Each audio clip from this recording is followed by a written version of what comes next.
Kalau dipikir-pikir sih ini memang aneh ya, tidak masuk logika. Namun ini kenyataan teman-teman. Kalau misalnya teman-teman nggak percaya, silahkan coba dan buktikan sendiri.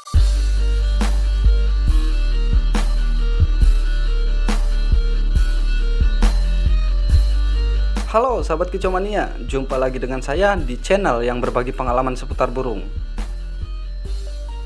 Nah oke teman-teman, pada kesempatan kali ini saya akan berbagi tips lagi ya, yaitu cara mengatasi burung terucukan yang gigit ekor atau kejar ekor sampai muter-muter. Karena hal ini masih banyak sekali para ropelmania yang belum mengetahui cara mengatasinya teman-teman. Dan bahkan kejar ekor sampai muter-muter ini selalu dikait-kaitkan dengan over birahi. Padahal yang namanya over birahi itu bukan seperti ini teman-teman.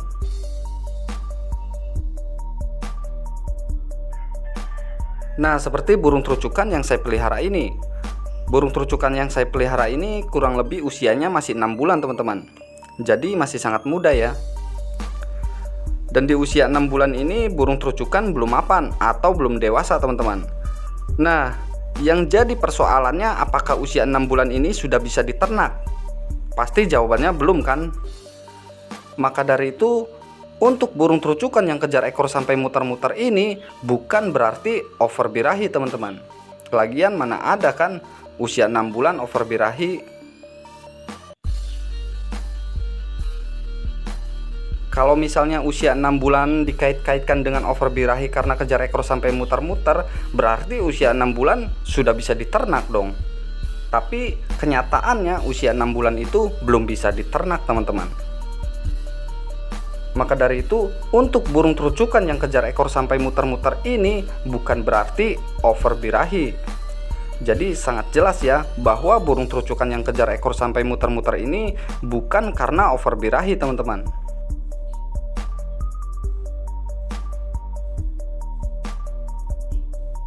Lantas, bagaimana cara mengatasi burung terucukan yang kejar ekor sampai muter-muter ini? Nah, sebenarnya untuk cara mengatasinya sangat sederhana sekali teman-teman, yaitu dengan cara koloni.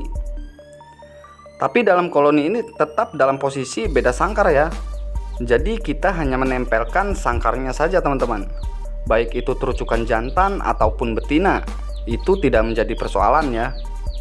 Yang terpenting adalah kita lakukan koloni untuk burung terucukan yang kejar ekor sampai muter-muter ini.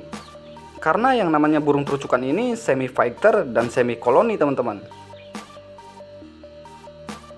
Jadi pada intinya burung terucukan ini bisa berkoloni dan juga dia bisa bertarung teman-teman. Namun untuk burung terucukan ini saat dia berkoloni dengan jumlah yang tidak banyak ya, minimal itu 5 atau 6 ekor teman-teman. Nah ketika wilayahnya kedatangan burung lain, maka dia akan keluar fighternya. Maka dari itu, untuk burung terucukan ini di habitat aslinya semi fighter dan semi koloni teman-teman.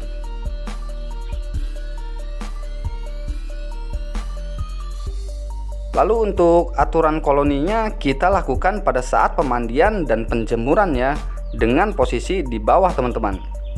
Kalau untuk pengembunannya kita pisah juga nggak ada masalah ya.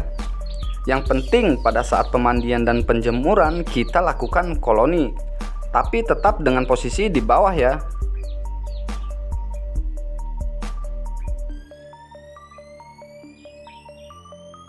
Nah setelah pemandian dan penjemuran sudah kita lakukan berkoloni, untuk burung terucukan yang gigit ekor sampai muter-muter ini jangan diablak di luar teman-teman. Kita pisahkan burung terucukan ini, namun untuk menggantungnya kita taruh di dalam ruangan ya. Jangan di luar ruangan teman-teman.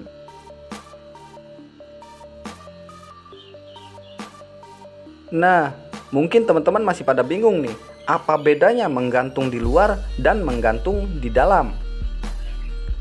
Nah, oke teman-teman. Penggantungan di luar dan di dalam itu sangat berbeda teman-teman. Untuk burung terucukan yang gigit ekor ini, ketika kita taruh di luar dengan posisi dipisahkan dengan koloninya, maka burung terucukan ini akan kembali gigit ekor lagi teman-teman. Tapi kalau untuk burung terucukan yang gigit ekor ini kita taruh di dalam ruangan, maka burung terucukan ini tidak akan gigit ekor. Dan bahkan burung terucukan ini mau bunyi seperti awalnya teman-teman.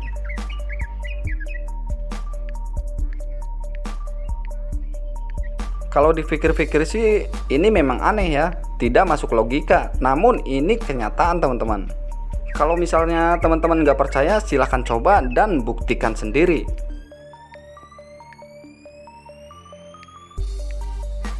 Lalu untuk di sore harinya kita lakukan mandi dan jemur lagi dengan posisi di bawah dan berkoloni lagi ya. Lakukan proses ini secara rutin setiap hari. Karena dengan kita melakukan proses ini secara rutin, maka burung terucukan yang kita pelihara pun akan sembuh dari gigit ekornya teman-teman. Yang terpenting adalah kuncinya kita sabar dan juga konsisten. Karena proses ini akan memakan waktu yang lumayan panjang teman-teman. Kurang lebih burung terucukan ini akan sembuh dalam jangka waktu 1 bulan ya. Namun itu semua jika burung terucukan ini gigit ekornya sudah parah. Akan tetapi untuk burung terucukan yang belum parah, dalam jangka waktu kurang lebih 2 minggu saja burung terucukan akan sembuh teman-teman.